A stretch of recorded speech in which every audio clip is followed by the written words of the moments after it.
Shalom semua pemirsa program All by Grace yang berbahagia. Kita bersyukur dapat berjumpa kembali lagi dalam episode yang ke-140 hari ini. Dan mari sebelum kita mulai, kita berdoa lebih dahulu. Tuhan, kami bersyukur untuk tuntunan, pimpinan, dan penyertaan-Mu yang senantiasa nyata dalam kehidupan kami, dan program All by Grace boleh terus berlangsung hingga saat ini. Dan kami serahkan program hari ini ke dalam tangan kasih dan kuasa-Mu. Mohon kemurahan-Mu, mohon pewahyuan-Mu, mohon pimpinan-Mu, sehingga kami semua yang mengikuti, kami boleh mendapatkan sesuatu yang terindah bagi hidup kami, yang Tuhan sudah sediakan bagi kami, dan takkan terambil dari kami, Tuhan. Terima kasih Tuhan, urapi hamba-Mu, urapi setiap yang menyaksikan acara ini, semuanya boleh sama-sama diberkati oleh Engkau ya Tuhan. Di dalam nama Tuhan Yesus, kami bersyukur, kami menyerahkan waktu berikut ini. Haleluya. Amin. Haleluya.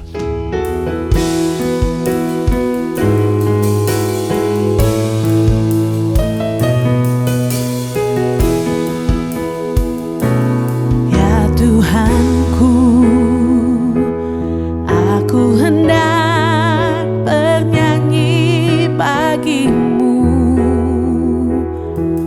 selama ku hidup. Ya Allahku, aku hendak bermazmur bagimu selagi ku ada. Inilah yang ku renungkan setiap waktu. Nyanyian pujian dan pengagungan kepadamu.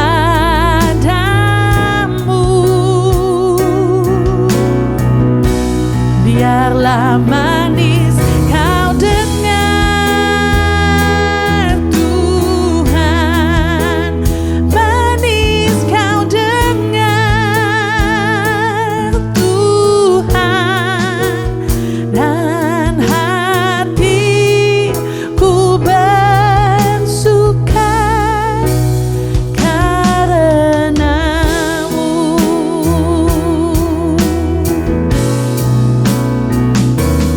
Ya Tuhanku, aku hendak bernyanyi bagimu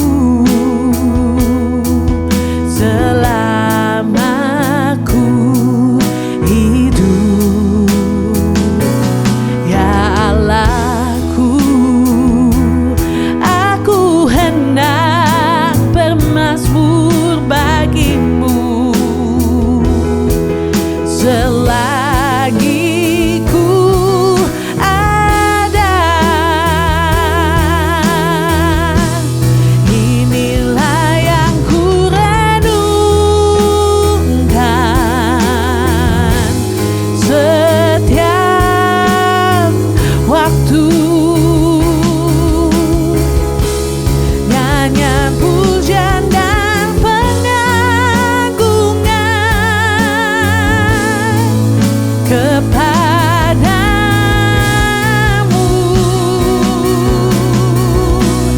Biarlah manis kau dengar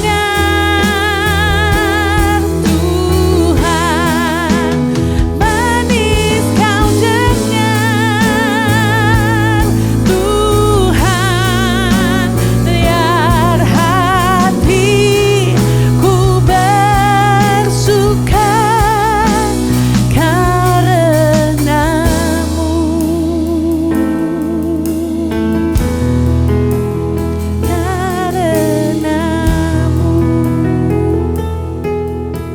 Salah satu ciri atau karakteristik yang membedakan manusia dengan makhluk hidup lainnya adalah manusia dianugerahi kemampuan untuk berpikir secara kompleks. Sebuah peribahasa mengatakan you are what you think. Artinya, apa atau siapa Anda ditentukan oleh apa yang Anda pikirkan. Kita tahu bahwa pemikiran mendasari kegiatan manusia, mulai dari yang sederhana sampai yang rumit atau yang kompleks. Segala tindakan perbuatan yang dilakukan manusia selalu diawali dari pikiran. Tak heran bila ada orang yang mengatakan, orang itu bertindak tanpa berpikir dahulu. Atau ada juga yang berkata, mana boleh sudah bertindak baru berpikir. Padahal hampir semua tindakan manusia pasti sudah dipikirkan terlebih dahulu. Yang perlu dipermasalahkan dan yang membedakan adalah apa yang menjadi dasar pemikiran tersebut dan apa yang membuat orang tersebut bisa berpikir demikian. Sejatinya pemikiran seseorang sangat banyak dipengaruhi oleh pola pengasuhan orang tua, cara mereka dibesarkan, tradisi keluarga, lingkungan di mana mereka bertumbuh, dan beberapa faktor lainnya. Itulah sebabnya ada orang yang menerapkan pola pikir hanya untuk jangka pendek, sehingga tindakannya rentan tidak memikirkan efek jangka panjang. Ada juga orang yang berpikir terlalu lama, syarat dengan keraguan, terlalu banyak menimbang-nimbang, tidak berani mengambil risiko. Akhirnya bisa jadi malah tidak bertindak apa-apa. Oleh karena itu, jangan sampai kita menyepelekan dampak dari sebuah pemikiran. Meskipun tampaknya sepele, namun baik disadari atau tidak, tindakan kita cenderung mengikuti arah pemikiran kita. Tidaklah heran dalam surat Rasul Paulus yang memberi nasihat dalam Filipi pasal 4 ayat yang ke-8, di sana dikatakan, jadi akhirnya saudara-saudara, semua yang benar, semua yang mulia, semua yang adil, semua yang suci, semua yang manis, semua yang sedap didengar, semua yang disebut kebajikan dan patut dipuji, pikirkanlah semuanya itu. Perlu disadari bahwa pikiran akan menentukan jalan hidup seseorang. Oleh sebab itu, kita perlu memikirkan hal-hal yang memang harus dipikirkan. Tentu ada banyak hal yang memang harus dipikirkan, seperti keluarga, pekerjaan, usaha, pelayanan, masa depan, dan lain sebagainya. Tentu saja setiap orang harus bertanggung jawab atas apa yang Tuhan percayakan kepadanya. Tetapi sebelum melangkah lebih jauh ke dalam hal-hal yang praktikal atau penerapannya secara aktual dalam kehidupan sehari-hari, adalah penting untuk kita memikirkan hal-hal yang menjadi dasar dari keseluruhan hidup. Karena jika dasar pemikiran sudah menyimpang, maka pikiran-pikiran selanjutnya pun akan menyimpang. Tetapi jika sudah memiliki dasar pemikiran yang baik, maka kehidupan kita pun akan mengikuti arah pikiran yang baik itu, sehingga apapun yang akan dilakukan selanjutnya merupakan hal yang baik pula. Karena itu adalah baik jika kita senantiasa memikirkan hal-hal yang baik, hal-hal yang indah, yang lebih utama, hal-hal yang penting, yang bisa membawa dampak dan perbedaan, tidak hanya untuk diri kita sendiri, juga untuk orang-orang yang ada di sekitar kita. Pikirkanlah hal-hal yang dapat bertahan lama ke depan atau long lasting, bahkan melampaui usia hidup kita, sebagai suatu legasi atau warisan yang dapat kita tinggalkan bagi generasi selanjutnya. Tidaklah salah bila kita dapat meninggalkan warisan materi untuk mereka, namun ada banyak hal yang nilainya jauh melampaui nilai materi yang tidak bisa dinilai dengan uang, namun tidak kalah berarti, bahkan bisa jadi lebih berarti dibandingkan hanya sekedar warisan secara materi. Kita perlu merenungkan dengan sungguh-sungguh apa yang memenuhi pikiran kita selama ini, sehingga kita bisa menyaring, memilah-milah, dan sungguh-sungguh memikirkan apa yang harus dipikirkan sehingga kita dapat hidup dengan fokus. Kita bisa mengoptimalkan energi kita, memakai waktu dan sumber daya yang kita miliki agar dapat dimanfaatkan dengan baik karena kita memiliki tujuan yang jelas dengan fokus yang sudah dipikirkan secara matang dan bijak. Bukanlah sebuah kebetulan jika tema program All by Grace episode ke-140 ini adalah pikirkanlah. Kiranya melalui pembahasan tema episode ini, kita dapat bersama-sama merenungkan beberapa hal penting yang seharusnya kita pikirkan dan menyesuaikan tindakan kita agar selaras dengan apa yang kita pikirkan. Ada banyak hal yang harus kita pikirkan, namun minimal pikirkanlah hal-hal yang sebagai berikut ini. Yang pertama, pikirkanlah tentang arti dan nilai hidup. Sebagai orang percaya, kita harus memastikan diri untuk dapat menjalani sebuah kehidupan yang memiliki arti dan nilai. Oleh dan untuk maksud tersebut, kita harus memikirkan dengan baik dan jelas tujuan hidup sehingga tidak hidup dengan sia-sia, melainkan hidup dengan penuh arti dan nilai.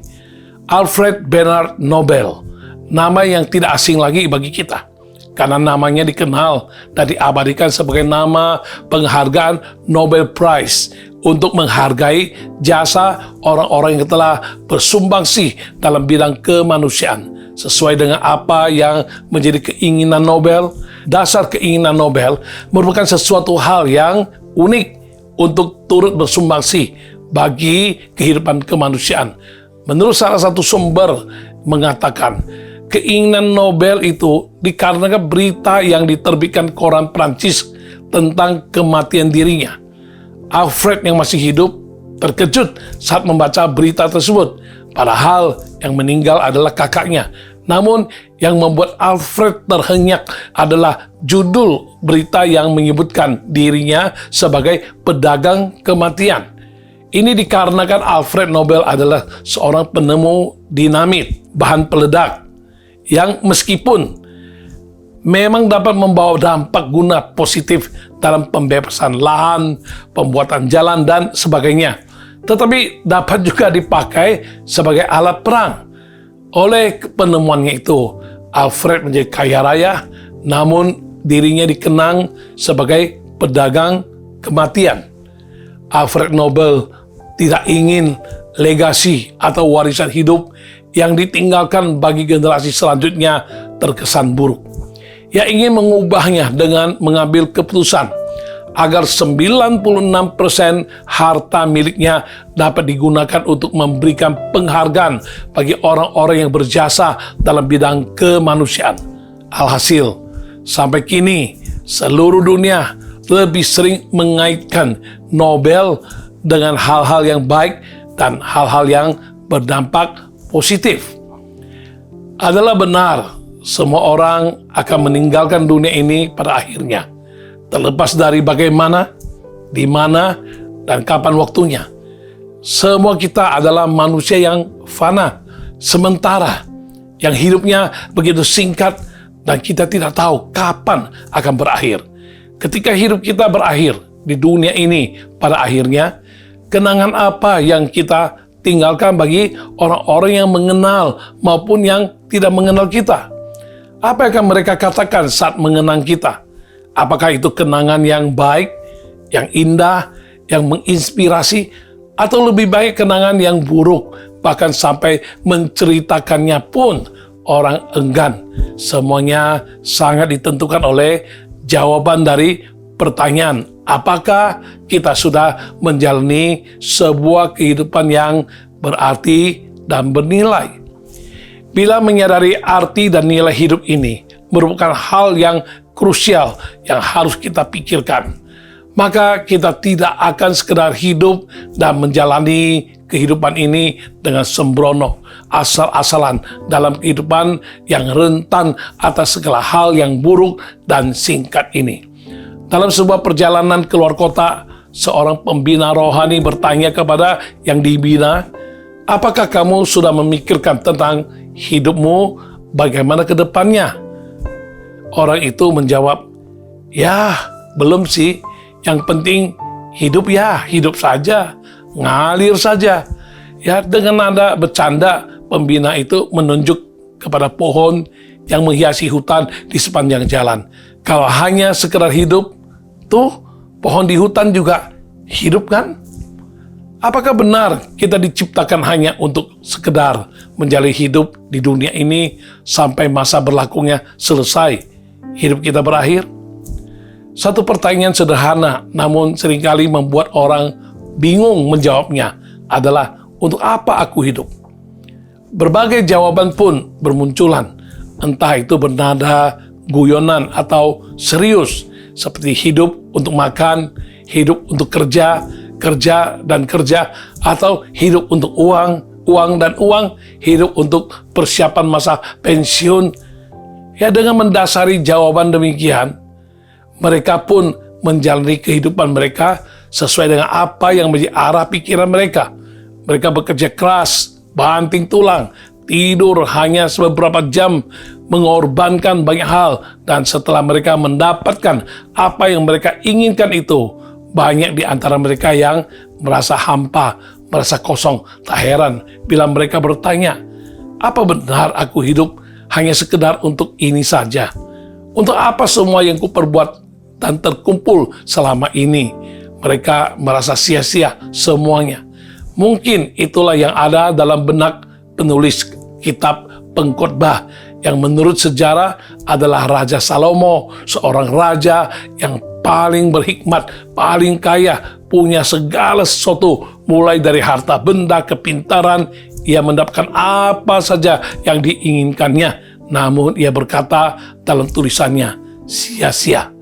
Tertulis dalam Pengkhotbah Tua ayat 11, ketika aku meneliti semua pekerjaan yang telah dilakukan tanganku dan segala usaha yang telah kulakukan untuk itu dengan jerih payah, lihatlah, segala sesuatu adalah kesia-siaan dan usaha menjaring angin.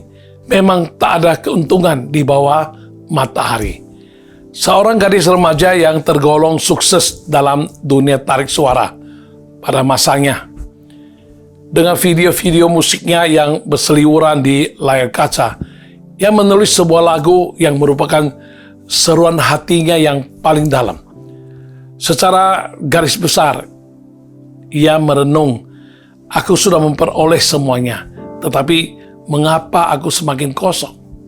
Pasti ada sesuatu yang lebih dari hanya sekedar mengejar kepuasan sementara di dunia ini. Pascal, seorang ilmuwan, juga berkata, dalam hati manusia ada satu kekosongan yang tak bisa terisi oleh apapun kecuali Sang Pencipta. Dalam lubuk hati kita yang paling dalam, kita mengetahui bahwa memang ada sesuatu yang lebih dari hanya sekedar hidup dari hari demi hari dengan rutinitas yang sama, tanpa semangat atau dorongan atau tujuan.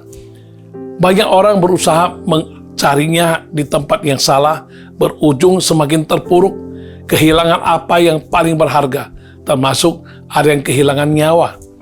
Rasa gelisah ini tidak bisa dijelaskan, sebenarnya merupakan cara Tuhan untuk membuat kita berpikir ulang tentang apa sebenarnya arti dan nilai hidup kita ini, dan di mana atau di dalam siapa kita dapat menemukan arti dan nilai. Arti dan nilai hidup tidaklah ditentukan oleh seberapa panjang atau pendek usia seseorang, seberapa kaya dan terkenalnya mereka, berapa banyak followers atau subscribers media sosial yang dimilikinya, berapa banyak deposito atau tabungan yang dikumpulkannya. Baik Lukas maupun Markus, murid-murid Yesus, mereka mencatat perkataan Yesus kepada manusia sejamannya yang relevan juga, tertuju kepada kita sekali di zaman ini. Lukas 12 ayat 15 berkata, katanya lagi kepada mereka, berjaga-jagalah dan waspadalah terhadap segala ketamakan, Sebab walaupun seorang berlimpah-limpah hartanya, hidupnya tidaklah tergantung daripada kekayaan itu. Dalam Injil Markus 8 ayat 36, ya di situ juga tercatat, sebab apakah yang akan menguntungkan seseorang jika dia mendapatkan seluruh dunia tetapi kehilangan jiwanya? Di mana kita dapat mencari arti dan nilai hidup ini sehingga kita dapat hidup dengan baik, bertanggung jawab dan maksimal selama ada di dunia ini. Tidak lain dan tidak bukan, hanya dapat kita menemukannya dalam diri Sang Pencipta kita. Seperti sebuah barang diciptakan pasti dengan tujuan, dan hanya Sang Penciptanya lah yang tahu dengan jelas.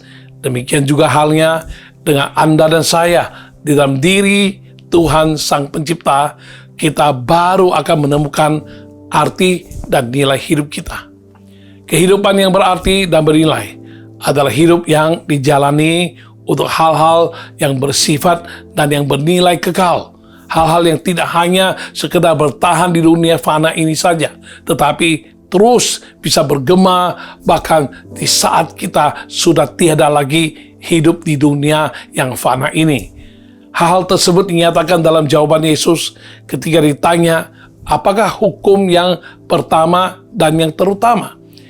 Matius 22 ayat 37 hingga 39 mencatat, jawab Yesus kepadanya, kasihilah Tuhan Allahmu dengan segenap hatimu dan dengan segenap jiwamu dan dengan segenap akal budimu. Itulah hukum yang terutama dan yang pertama. Dan hukum yang kedua yang sama dengan itu ialah kasihilah sesamamu manusia seperti dirimu sendiri.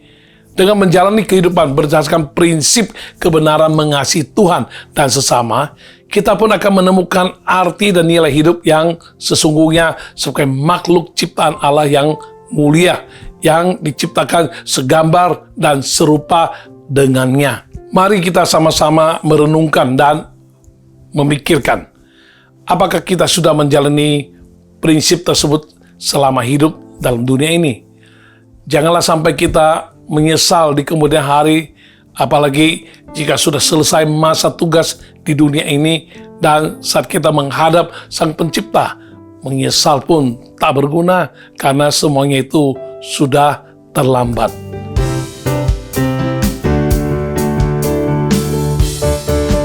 Banyaklah hari yang indah, namun ku lalui dengan resah. Banyaklah hari yang berarti, sia-sia ku lalui. Hidup yang singkat ini miliki isi nilai dan arti. Sandar Yesus langkah pun pasti, hidup kekal menanti. Hidup bukan hanya hari, hidup harus ada arti. Bebas dari belenggu dosa, inilah arti hidupku. Hidupku jadi berarti, miliki Yesus di hati. Damai sejahtera hidup kekal, inilah arti hidupku. Arti hidupku. Banyaklah hari yang indah, namun ku lalui dengan resah. Banyaklah hari yang berarti, sia-sia ku lalui. Hidup yang singkat ini miliki isi nilai dan arti. Sandar Yesus langkah pun pasti, hidup kekal menanti. Hidup bukan hanya hari, hidup harus ada arti. Bebas dari belenggu dosa, inilah arti hidupku. Hidupku jadi berarti, miliki Yesus di hati. Damai sejahtera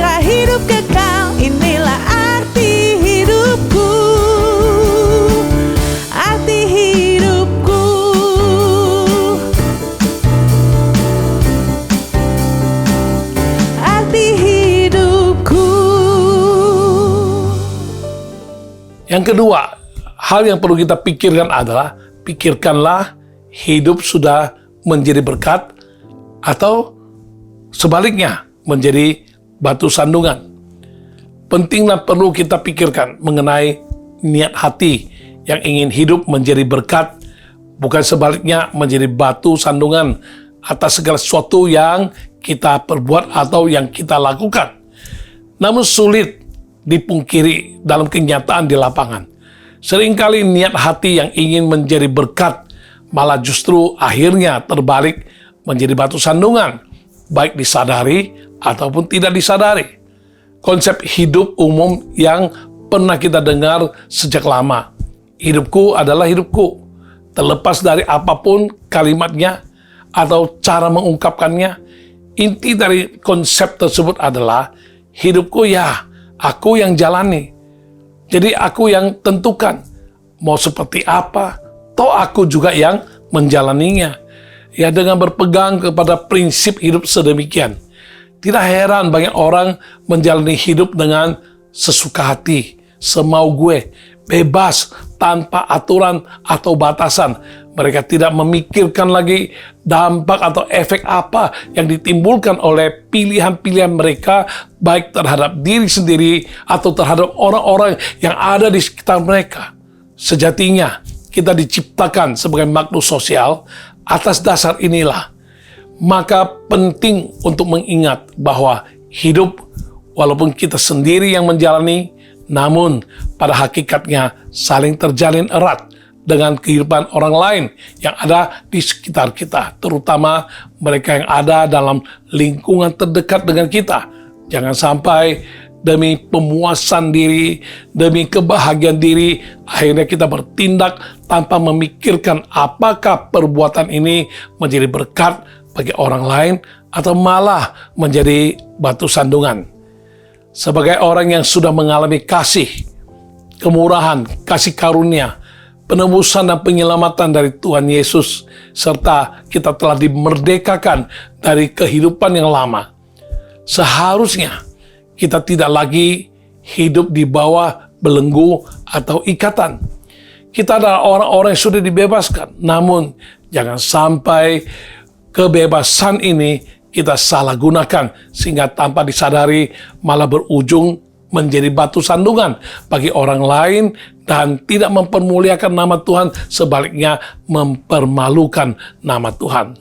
Rasul Paulus menasihati jemaat Tuhan di Galatia seperti yang tertuang dalam suratnya di dalam Galatia pasal 5 ayat 13 berkata, dalam bahasa sehari-hari, saudara sudah dipanggil untuk menjadi orang yang bebas, tapi janganlah memakai kebebasanmu itu untuk terus-menerus melakukan apa saja yang kalian ingin lakukan. Sebaliknya, kalian harus saling mengasihi dan saling melayani.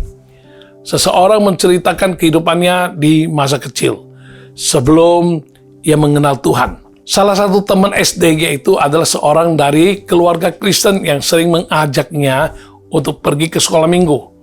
Namun orang ini tidak pernah mau menanggapinya. Tetapi karena terus diajak, akhirnya ia menjawab, "Kalau orang sepertimu bisa masuk surga, aku lebih pantas daripadamu." Ia berkata demikian karena tingkah laku dari temannya itu sungguh tidak baik dan tidak mampu menunjukkan diri sebagai anak orang percaya, orang Kristen, dan tidak mempunyai kesaksian hidup yang baik. Ibarat buah jatuh tidak jauh dari pohonnya. Anak-anak adalah cerminan orang tuanya. Seperti apa tingkah laku, perkataan, atau perbuatan anak-anak seringkali dikaitkan dengan orang tuanya.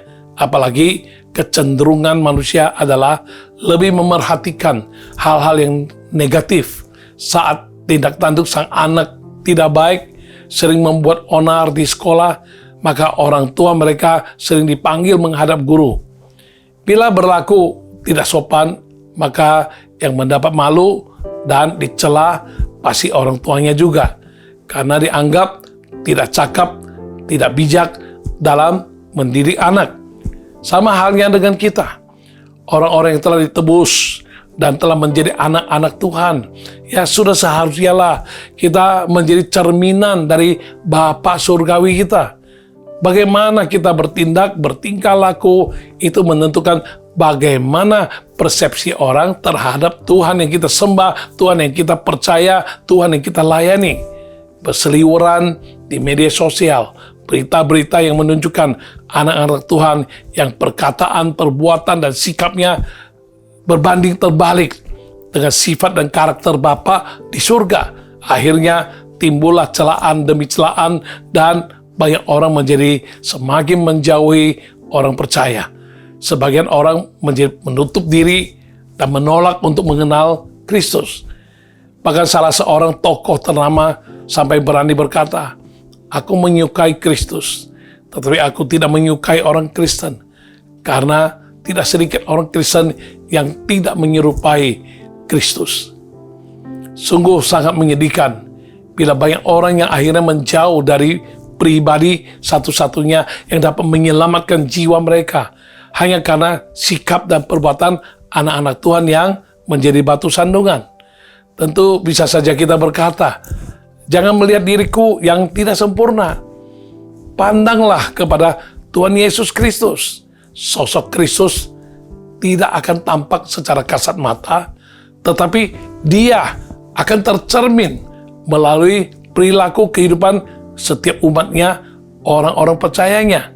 Permisi tanya, sudahkah kita merepresentasikan Kristus selama kita hidup di dunia ini? Seseorang pernah berkata, berhati-hatilah dengan cara hidupmu, karena mungkin saja kamulah satu-satunya Alkitab yang pernah dibaca orang sepanjang hidupnya.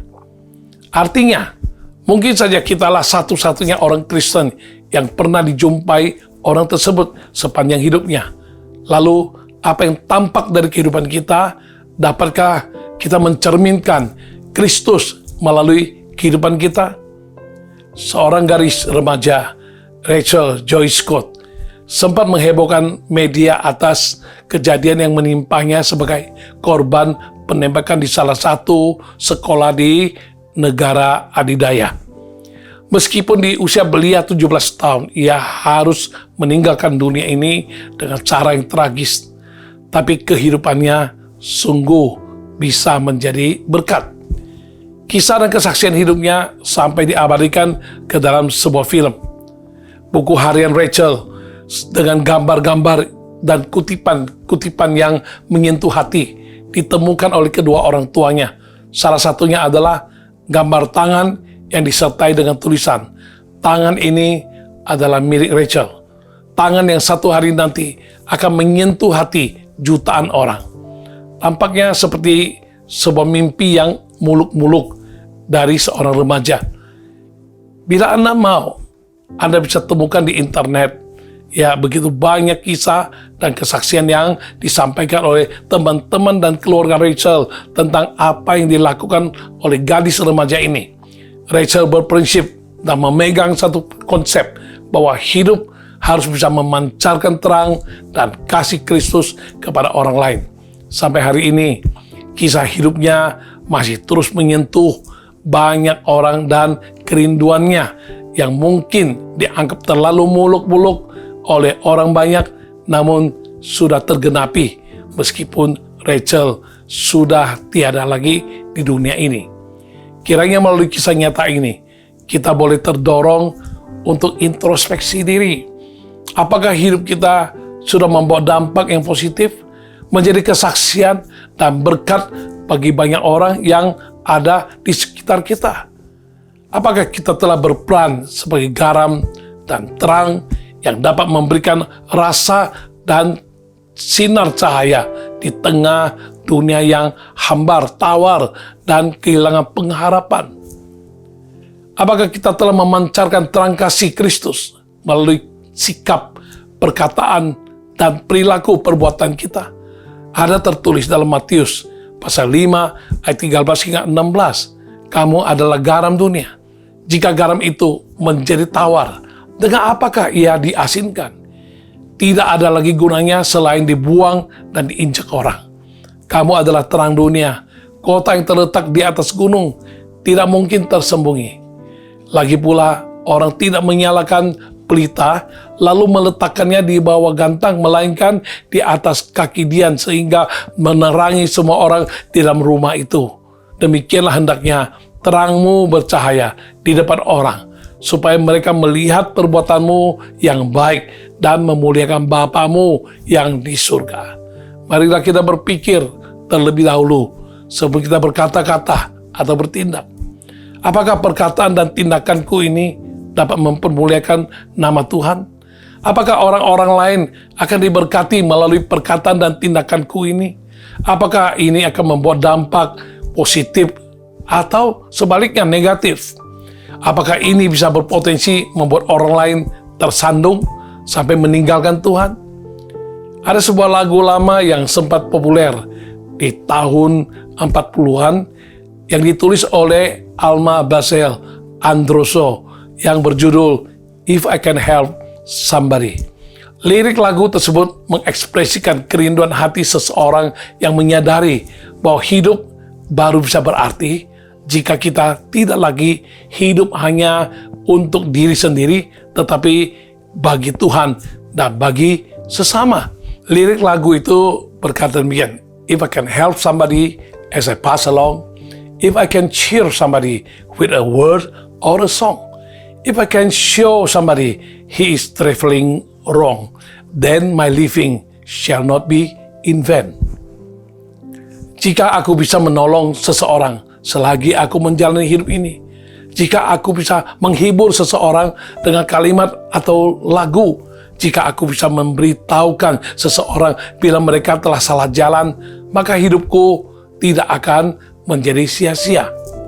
If I can do my duty as a Christian if I can bring back beauty to a world of roads, if I can spread love's message that the Master taught, then my living shall not be in vain.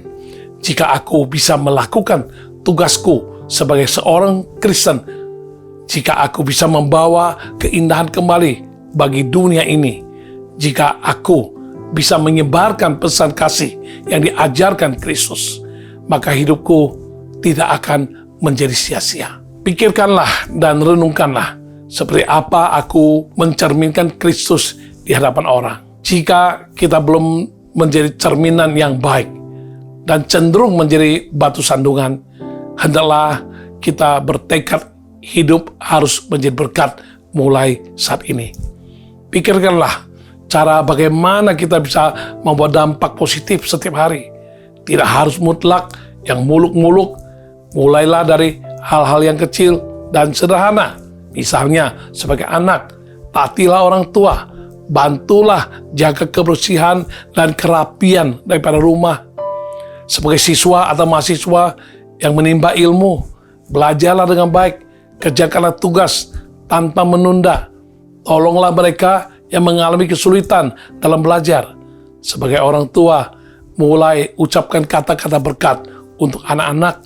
Luangkanlah waktu untuk bersama mereka, berdoa untuk mereka, dan bersama mereka. Sebagai pemilik usaha, atasan, manajer, atau pemangku jabatan, perlakukanlah mereka, termasuk karyawan, bawahan, pekerja, pegawai, perlakukan mereka dengan kasih, adil, dan menghargai.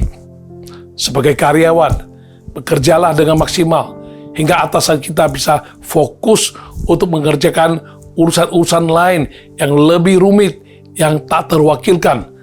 Apapun jabatan, posisi, dan tugas kita dari hari ke hari, buatlah keputusan untuk dapat hidup yang berdampak positif dan menjadi berkat, bukan sebaliknya menjadi batu sandungan. Bila semua kita dapat demikian, maka kita akan menyaksikan bagaimana Tuhan memakai setiap keputusan sederhana itu untuk menciptakan dampak positif di lingkungan mana kita ditempatkan.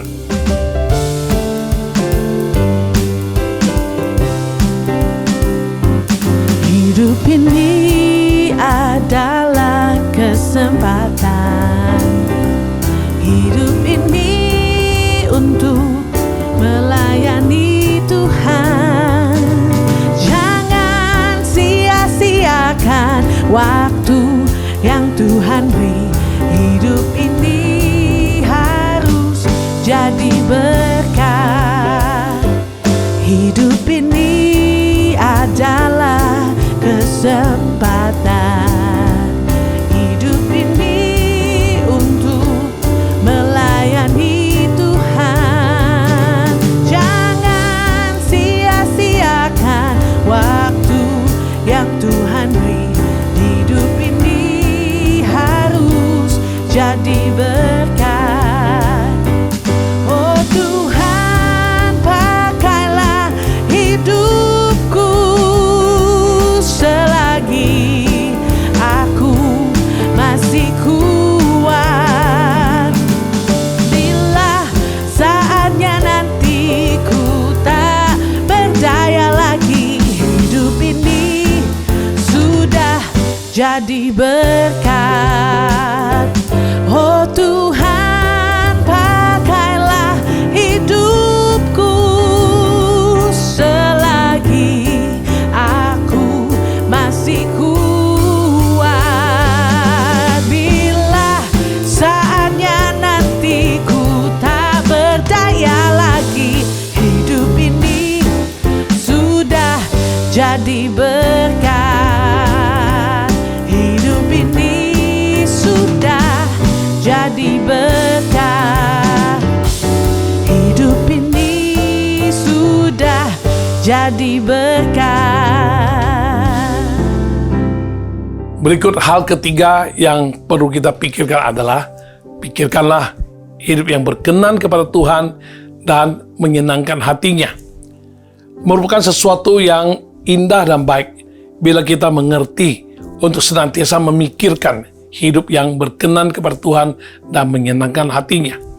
Bukan hanya sekedar hidup dan menjalaninya tanpa tujuan yang jelas agar tidak hidup dengan sia-sia. Seorang pemuda dengan spontan mengiyakan temannya ketika diajak pergi bersamanya, dan teman tersebut langsung meluncur ke rumahnya.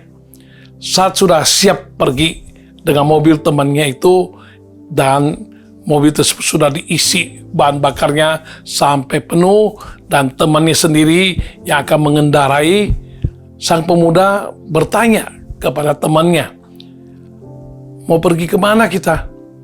Temannya dengan santai menjawab, "Saya juga tidak tahu.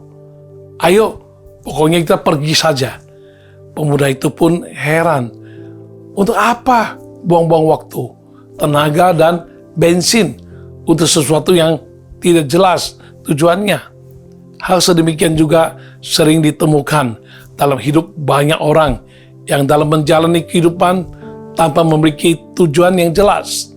Sama seperti sang pemuda yang diceritakan tadi di pengantar renungan hari ini, yang terkait masa depannya, ia menjawab, "Ya, yang penting hidup saja." Atau mengutip istilah yang sudah umum di telinga orang adalah "go with the flow" atau "nge-flow saja deh." Ya, mengalir saja deh. Ikuti saja kemana arus mengalir. Sungguh miris. Kita adalah makhluk yang mulia, yang berbeda amat sangat bila dibandingkan dengan makhluk ciptaan lainnya. Kita diciptakan serupa dan segambar dengan Allah, yang di dalam kita terkandung begitu banyak potensi-potensi dan probabilitas. Tetapi karena tidak mengerti tujuan hidup sebagai orang yang telah ditebus oleh darah Yesus, akhirnya tidak sedikit orang percaya pun menjalani kehidupan mereka tanpa arah tujuan, tanpa fokus yang tepat, dan akhirnya berakhir dengan sia-sia. Hari berganti hari, minggu berganti minggu, dan bulan berganti bulan, tahun berganti tahun, dan dekade berganti dengan dekade. Usia secara kumulatif terus bertambah, namun masih belum memahami mengapa ada dan hidup di dunia ini. Apakah hanya sekedar untuk memenuhi atau meramaikan bumi? Apakah benar-benar hanya sekedar untuk itu? Ada beberapa orang yang mengerti bahwa hidup harus memiliki arah dan tujuan.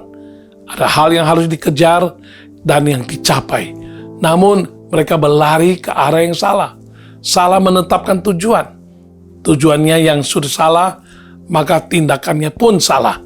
Atau ada juga orang-orang yang tahu apa sebenarnya tujuan hidup mereka, tetapi karena godaan-godaan, ya karena masalah demi masalah, kesulitan kehidupan, ya membuat mereka tergelincir keluar dari jalur yang seharusnya mereka berada di sana, walaupun masih tetap berjalan, tapi sayangnya ke arah yang berbeda dan ke arah yang salah. Saudari yang dikasihi Tuhan, sadarilah bahwa hidup di dunia ini begitu singkat. Pemazmur sudah menyadari kebenaran ini ribuan tahun yang lalu, dan dia menuliskan dalam Mazmur 144 ayat yang keempat, manusia itu seperti embusan napas, hari-harinya seperti bayangan yang berlalu. Dalam Mazmur yang lain, dia menuliskan doanya sebagai berikut. Dalam Mazmur 90 ayat 12, ajarlah kami menghitung hari-hari kami sedemikian hingga kami beroleh hati yang bijaksana. Rasul Paulus dalam suratnya juga memperingatkan kita dalam Efesus pasal 5 ayat 15 dan ayat ke-16. Karena itu perhatikanlah dengan seksama bagaimana kamu hidup. Janganlah seperti orang bebal, tetapi seperti orang arif. Dan pergunakanlah waktu yang ada, karena hari-hari ini adalah jahat. Seandainya kita dapat mengetahui tenggat waktu sampai kapan masa hidup di dunia ini, tentu kita akan lebih berhati-hati dalam menjalani kehidupan. Kita akan menyusun prioritas dengan jelas sesuai dengan apa yang menjadi tujuan hidup kita, agar waktu yang ada tidak berlalu dengan sia-sia dan tak berguna. Bagaimana jika hidup kita berakhir malam ini? Apalagi kita tahu sebuah kebenaran penting bahwa masih ada life after death, atau kehidupan setelah berakhir di dunia ini. Masih ada suatu kehidupan lain di dunia yang baka atau di dunia kekekalan nanti. Dengan menjadikan kebenaran ini sebagai acuan, kita harus merenungkan, memikirkan dengan sungguh-sungguh bagaimana seharusnya menjalani kehidupan ini, terutama sebagai anak-anak Tuhan yang telah menerima kasih karunia dan anugerah keselamatan di dalam Kristus Yesus. Sesungguhnya kita telah ditebus oleh Kristus dari cara hidup yang sia-sia karena tidak mengerti untuk apa hidup, apa yang harus dilakukan selama hidup, dan kemana akan pergi nanti setelah hidup di dunia berakhir. Dan tak heran bila kita mengejar tujuan yang salah. Rasul Paulus dan Petrus menuliskan juga nasihat dan memperingatkan seperti yang tercatat dalam 1 Petrus pasal 1 ayat 18 sampai 19 berkata, sebab kamu tahu bahwa kamu telah ditebus dari cara hidupmu yang sia-sia, yang kamu warisi dari nenek moyangmu itu, bukan dengan barang yang fana, bukan pula dengan perak atau emas, melainkan dengan darah yang mahal, yaitu darah Kristus yang sama seperti darah anak domba yang tak bernoda dan tak bercacat. Dalam 2 Korintus pasal 5 ayat 15 dalam terjemahan sederhana Indonesia, Kristus mati untuk semua orang, supaya kita yang masih hidup tidak lagi hidup hanya untuk diri sendiri, tetapi untuk Dia yang sudah mati dan hidup kembali bagi kita. Di dalam Kristus kita memiliki tujuan hidup yang baru. Kita hidup bukan lagi hidup untuk diri sendiri, tetapi untuk Kristus Yesus yang telah menebus dan menyelamatkan kita. Inilah tujuan hidup kita, agar dapat menjalani sebuah kehidupan yang berkenan kepada Tuhan Yesus Kristus, pribadi yang telah menebus dan menyelamatkan kita dari maut. Jika sudah jelas mengetahui tujuan hidup, maka kita harus menyesuaikan fokus, cara, arah, dan tujuan hidup dengan sedemikian rupa agar bisa semakin dekat kepada tujuan. Prioritas hidup kita pun harus disesuaikan dengan tujuan hidup agar bisa memilah-milah mana yang dapat membuat diri kita berkenan kepada Tuhan dan mana yang tidak. Seperti nasihat Rasul Paulus dalam Efesus pasal 5 ayat 10 mengatakan, dan ujilah apa yang berkenan kepada Tuhan. Sejatinya kita dapat ketahui dan melihat satu sosok yang pernah hidup, yang paling berpengaruh dan yang masih berdampak hingga sekarang. Pengaruhnya masih bertahan, bahkan terus meluas. Dialah Yesus Kristus. Selama menapaki perjalanan dunia yang hanya dalam kurun waktu 33 tahun setengah, menurut sejarah, Yesus menjalani kehidupan dengan fokus dan tujuan yang jelas. Yesus tahu untuk apa dia datang ke dunia ini, dan meskipun masa pelayanannya terbilang relatif singkat, yaitu kurang lebih 3,5 tahun, namun karena dia jelas dan mengerti apa yang menjadi tujuan hidupnya, maka dampaknya pun begitu luar biasa hingga sekarang. Yesus menyadari bahwa hidupnya adalah untuk melakukan kehendak Bapa, sehingga ia mengumpamakan melakukan kehendak Bapa bagaikan makanan demi menopang kehidupannya. Dalam Yohanes pasal 4 ayat 34 mengatakan, kata Yesus kepada mereka, makananku ialah melakukan kehendak Dia yang mengutus aku dan menyelesaikan pekerjaannya. Sebagai orang percaya, pengikut, dan murid-murid Kristus, sudah seharusnya lah kita meneladani Tuhan Yesus Kristus, yaitu dengan hidup untuk melakukan kehendak Bapa di surga, agar hidup kita berkenan kepadanya dan menyenangkan hatinya. Jadikan tekad kita bersama bahwa semasa hidup di dunia ini kita mau menjalani sebuah kehidupan yang menunjukkan identitas kita sebagai anak-anak Tuhan yang hidup berkenan kepada Bapa melalui semua aspek kehidupan, baik dari perkataan, tingkah laku, sikap, kebiasaan, bahkan sampai kepada pemikiran kita yang tersembunyi sekalipun. Kita harus berusaha untuk hidup berkenan kepada Allah, seperti yang didoakan pemazmur dalam Mazmur pasal 19 ayat 14, mudah-mudahan Engkau berkenan akan ucapan mulutku dan renungan hatiku, ya Tuhan, gunung batuku dan penebusku. Tentu kita membutuhkan tekad, komitmen, dan konsistensi dalam menjalani sebuah kehidupan yang dapat berkenan kepada Tuhan dan menyenangkan hatinya. Karena ada begitu banyak hal yang dapat menggoda kita, berusaha membuat kita menyimpang dari apa yang menjadi tujuan hidup. Kita juga harus menyadari dengan sungguh-sungguh bahwa arti dan nilai hidup hanya akan kita temukan di dalam diri Sang Pencipta, Sang Juru Selamat, yaitu Yesus Kristus yang telah mati dan menebus serta menyelamatkan kita sekalian. Seyogyanya lah kita senantiasa mengingat hal-hal yang sudah diperbuat Yesus bagi hidup kita.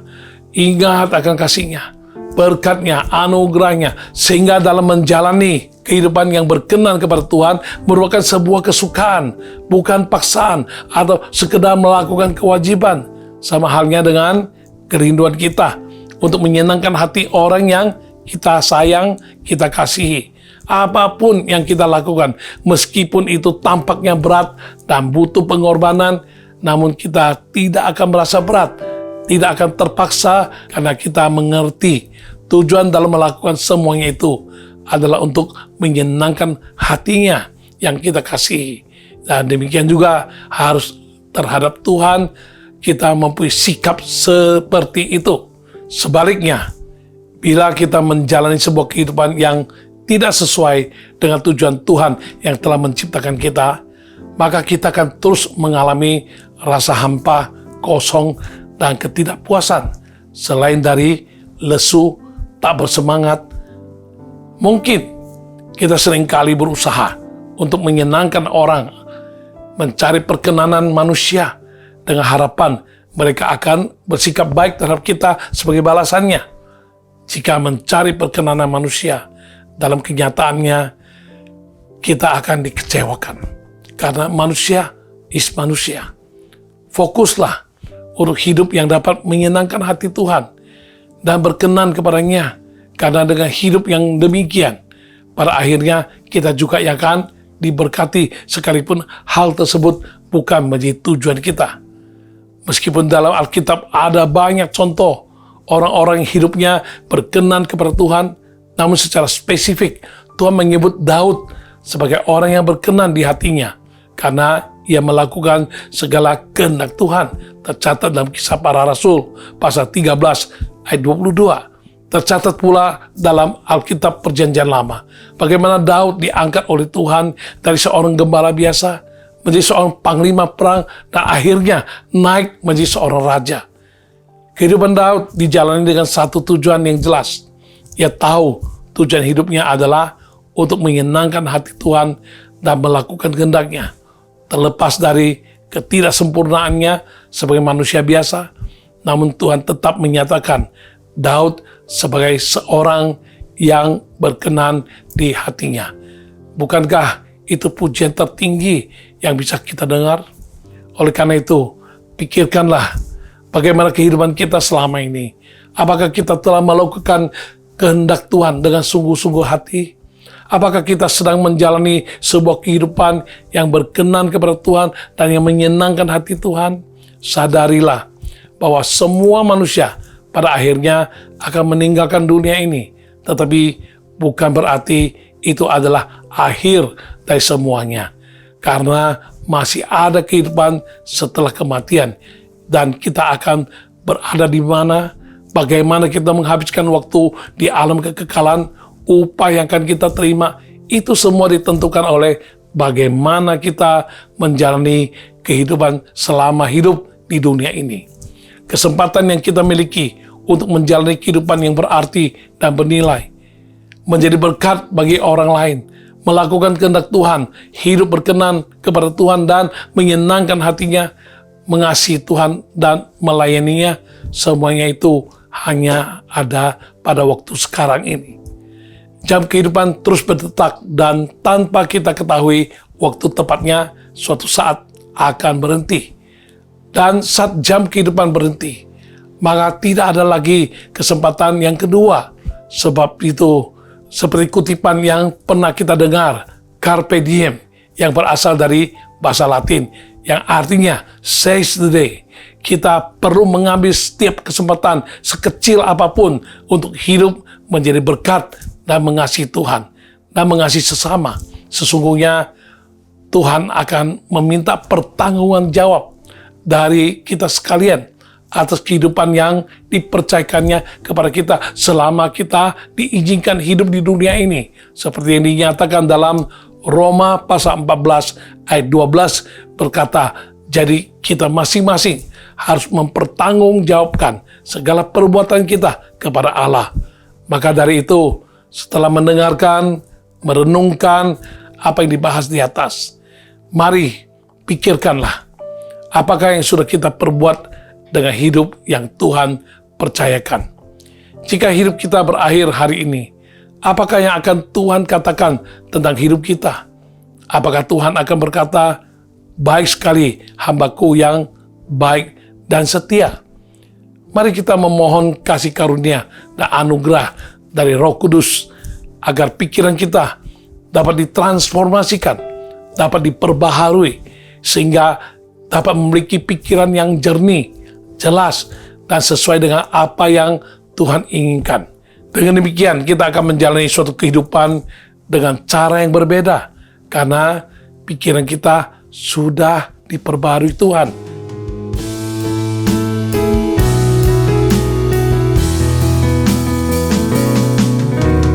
Tuhan, ku mau menyenangkan-Mu. Tuhan, bentuklah hati ini jadi bejana untuk hormat-Mu, cemerlang bagai emas murni. Tuhan, ku serahkan hatiku.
Mari kita berdoa bersama-sama. Kami bersyukur kepadamu Tuhan, Engkau mengingatkan kami untuk boleh senantiasa memikirkan yang perlu kami pikirkan. Dan saat ini kami telah mendengar pembahasan minimal ada 3 hal yang harus kami pikirkan. Yaitu kami harus pikirkan hidup yang berarti, hidup yang bernilai. Hidup yang menjadi berkat atau sebaliknya menjadi batu sandungan.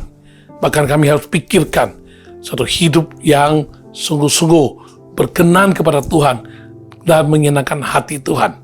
Dan Tuhan tolong kami Tuhan, bukan sekedar mendengar, tapi kami boleh merenungkannya kembali dan kami boleh terus bertekad di hadapan-Mu supaya kami boleh mempraktekkannya dalam kehidupan nyata kami, sehingga kami dalam menjalani kehidupan ini tidak melaluinya dengan sia-sia, tidak ada arti, tidak ada nilai, tidak ada tujuan, dan tidak berdampak. Tolong kami Tuhan, supaya kami setelah mendengar, kami merenung, dan kami mempraktekkannya, senantiasa berpikir tentang hidup yang berarti dan bernilai. Hidup yang menjadi berkat, bukan menjadi batu sandungan. Hidup yang berkenan kepada Tuhan dan yang menyenangkan hati Tuhan senantiasa. Terima kasih Tuhan. Sempurnakan apa yang telah kami dengar dan kami boleh beroleh kasih karunia-Mu untuk boleh disadarkan dan menjalani suatu kehidupan yang bermutu, berarti, bernilai, berbobot, dan berdampak. Terpuji nama-Mu Tuhan. Di dalam nama Tuhan Yesus kami bersyukur dan kami berdoa. Haleluya. Amin. Ini saatnya kita akan doa syafaat buat Anda sekalian. Pertama, kita doakan Anda yang baru hasil diagnosa mengatakan Anda terdapat polip di dalam usus-ususmu. Mari kita berdoa dan jangan khawatir. Bagi Tuhan tidak ada yang sulit, tidak ada yang sukar, bagi Dia tidak ada yang mustahil. Kita berdoa saat ini, tumpang tangan dua-duanya di atas dadamu. Kita minta kasih karunia Tuhan, semua polip-polip yang ada tidak akan berubah menjadi memburuk dan tidak akan mengakibatkan penurunan kesehatan ataupun membahayakan nyawamu. Ya, kita berdoa, taruh dua tangan di dadamu, Tuhan hamba-Mu berdoa untuk mereka yang ditemukan ada polip di dalam usus mereka. Tuhan, walaupun ada simptom ataupun gejolak atau gejala, namun Tuhan kami mohonkan kasih karunia-Mu Tuhan, saat ini Tuhan sembuhkan dia Tuhan, dan semua polip yang ada dalam ususnya Tuhan cabut sampai ke akar-akarnya dan boleh mengalami mujizat, melihat kemuliaan Tuhan dinyatakan sembuh dalam nama Yesus, dan polip-polipnya hilang dan tidak usah sampai mengancam nyawanya dan membuat dia khawatir setiap hari. Di dalam nama Tuhan Yesus kami terima mujizat, Tuhan Yesus sembuhkan. Haleluya, amin. Saya berdoa untuk Anda yang diperiksa oleh dokter, mengatakan Anda ada sinusitis sampai terganggu telinga atau pendengaran Anda. Ayo, jangan khawatir, percaya bagi manusia tak mungkin, bagi Tuhan selalu mungkin. Taruh tanganmu di atas hidungmu, Tuhan Yesus sembuhkan sinusitis yang mengganggu hidungnya dan berdampak terhadap pendengarannya saat ini juga. Apapun hasil diagnosa dokter, Tuhan kami percaya bagi-Mu tidak ada yang mustahil. Engkau sanggup menyembuhkannya saat ini juga, sehingga sinusitisnya tidak akan terus mengembang sampai membahayakan dan akan segera mengalami mujizat sembuh, dan pendengaran atau telinganya pun boleh kembali sembuh, tidak akan ada efek lagi. Di dalam nama Tuhan Yesus kami terima mujizat, Tuhan Yesus sembuhkan. Haleluya. Amin. Haleluya. Anda yang mengalami sakit di bagian telapak tangan, jari jemari susah bergerak, ya seperti kaku, sendi-sendi, otot-otot syaraf-syarafnya sampai nyeri sakit. Ayo saat ini kita berdoa. Mari saat ini percaya dalam nama Yesus, apa yang selama ini kamu tidak mampu untuk menggerakkannya, jari jemarimu, telapak tanganmu, ayo saat ini di dalam nama Yesus terima kesembuhan. Tuhan Yesus sembuhkan. Dia bisa menggerakkan seluruh jari jemarinya, telapak tangannya dengan baik, dan tidak lagi kaku, tidak lagi sakit, sembuh dan jadi sembuh. Semua otot syaraf dan sendi, semua saluran darahnya semuanya kembali berjalan, berfungsi dengan baik, dan seluruh otot syarafnya, jari jemarinya, dan semua telapak tangannya boleh bergerak dengan sangat baik dan leluasa. Tidak nyeri lagi, tidak sakit lagi. Dalam nama Tuhan Yesus, Tuhan Yesus sembuhkan. Sembuh, Yesus sembuhkan. Haleluya, amin. Tumpang tangan di atas dadamu. Bagi Anda yang sudah dinyatakan oleh dokter ada kanker prostat, walaupun itu masih dalam stadium yang dini, namun Anda mulai khawatir, takut berkembang, membahayakan hidupmu. Taruh dua tanganmu di dadamu. Bagi Tuhan tidak ada mustahil. Taruh kau berdoa untuk dia, orangnya yang dinyatakan ada kanker prostat, walaupun stadium awal, stadium dini. Kami berdoa dalam nama Yesus. Apa yang ditemukan oleh dokter ini, walaupun masih stadium dini, Tuhan kau cabut sampai ke akar-akarnya, sehingga prostatnya bersih dari sel kanker dan sembuh tanpa operasi pun. Prostatnya sembuh. Tuhan Yesus sembuhkan. Tuhan Yesus sembuhkan. Tuhan Yesus sembuhkan. Haleluya. Amin. Ya, Anda yang dinyatakan ada sebagian pembuluh darah jantungmu, syaraf-syaraf ada yang tersumbat saat ini. Taruh dua tanganmu di atas dadamu, nah kita terima kesembuhan yang Tuhan berikan. Tuhan, mereka yang terganggu jantung, pembuluh darah jantungnya, syaraf-syaraf jantungnya ada yang tersumbat, kata dokter. Namun kami percaya Tuhan, apapun sumbatannya, berapapun sumbatannya, Tuhan Engkau sanggup menyembuhkannya, membuat dia tembus, dan semua pembuluh darah jantungnya kembali normal dan tidak akan terancam untuk harus operasi, harus pasang stent, ataupun harus mengalami segala hal-hal yang buruk dan hal-hal yang menakutkan. Di dalam nama Tuhan Yesus, semua ancaman-ancaman pada pembuluh darah jantung, semuanya Tuhan sembuhkan. Saat ini juga Tuhan Yesus sembuhkan. Sembuh dalam nama Yesus. Haleluya. Amin. Anda yang mau jual properti dan dalam menghadapi kesulitan sudah sekian bulan belum laku, dan saat ini kita berdoa mohon kasih karunia Tuhan, properti tersebut segera terjual dengan harga yang pantas dan berkat Tuhan tercurah bagimu untuk bisa digunakan bagi penyelesaian beberapa hal yang sangat urgent yang Anda sedang gumuli selama ini. Mari kita berdoa. Taruh tanganmu di atas dadamu. Tuhan, bagi mereka yang mengalami kesulitan penjualan propertinya yang sudah sekian bulan belum juga terjual dengan baik. Tuhan, mereka sedang dalam kebutuhan, ingin memakai dana tersebut untuk hal-hal yang harus diselesaikan segera dan sempurna. Tuhan, mari nyatakan kemuliaan-Mu Tuhan. Dengan percaya mereka melihat kemuliaan Tuhan dinyatakan dengan segera Tuhan, bahwa propertinya terjual dengan harga yang pantas, dan berkat Tuhan tercurah, dan mereka boleh memakai hasil penjualan tersebut untuk menyelesaikan beberapa keperluan yang sangat mendesak. Di dalam nama Tuhan Yesus, kami terima mujizat bagi penjualan aset atau propertinya terjual dalam nama Yesus. Haleluya. Amin. Haleluya. Dan mari kita semua bawa semua pergumulan, kerinduan, dan masalah yang Anda ingin Tuhan bukakan jalan. Kita datang pada Tuhan, taruh dua tanganmu di dada, dan nyatakan pada Tuhan, saya mendukung Anda, bersehati dengan Anda untuk berdoa di hadapan Tuhan.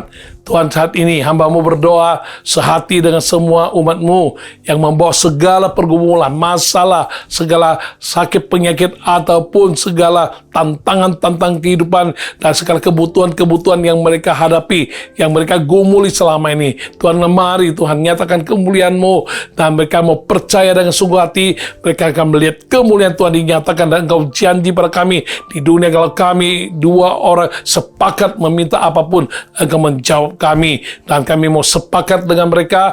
Mari Tuhan nyatakan kemuliaan-Mu, dan Engkau berjanji kalau kami percaya, kami akan melihat kemuliaan Allah dinyatakan. Beri mujizat, beri kesembuhan, beri pemulihan, beri jalan keluar yang luar biasa, yang tak terbayangkan oleh kami Tuhan. Terpuji nama-Mu Tuhan. Dalam nama Tuhan Yesus, kami terima mujizat, kami terima jalan keluar yang terbaik. Dalam nama Tuhan Yesus, kami terima pertolongan Tuhan. Haleluya, amin. Dan Tuhan, akhirnya kami sampai pada saat ini boleh mengakhiri acara program All by Grace episode ke-140 ini. Dengan pertolongan-Mu Tuhan, kami mohon pimpinan dan penyertaan-Mu senantiasa nyata dalam kehidupan setiap kami yang menyaksikan acara ini Tuhan. Terima kasih Tuhan. Mari Tuhan curahkan berkat-Mu, berkat jasmani, jiwani, rohani, berkat materi, Engkau berikan pada umat-Mu yang menanti-nantikannya dan merindukannya. Mari padahkan tangan-Mu, bukakan hati-Mu, terimalah berkat, damai sejahtera yang bisa Kau rasakan di dalam Yesus Kristus.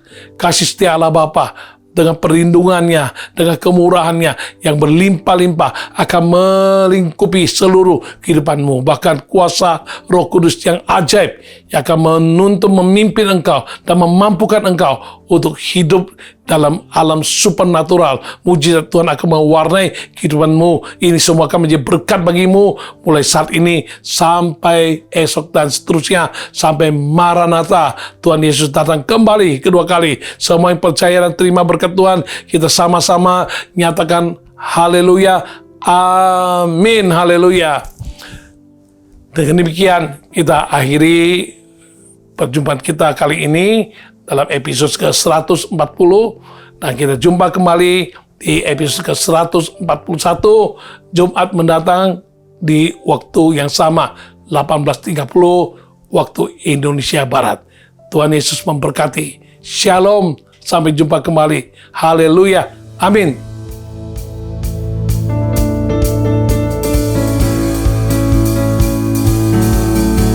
I praise in the valley, I praise on the mountain, I praise when I'm sure, praise when I'm doubting, I praise when outnumbered, I praise when surrounded. This praise is the waters my enemies drowning. As long as I'm breathing, I've got a reason to praise the Lord, oh my soul. Praise the Lord, oh my soul. I praise when I feel it, I praise when I don't. Oh, I praise 'cause I know You're still in control. My praise is a weapon, it's more than a sound. My praise is the shout that brings Jericho down. As long as I'm breathing,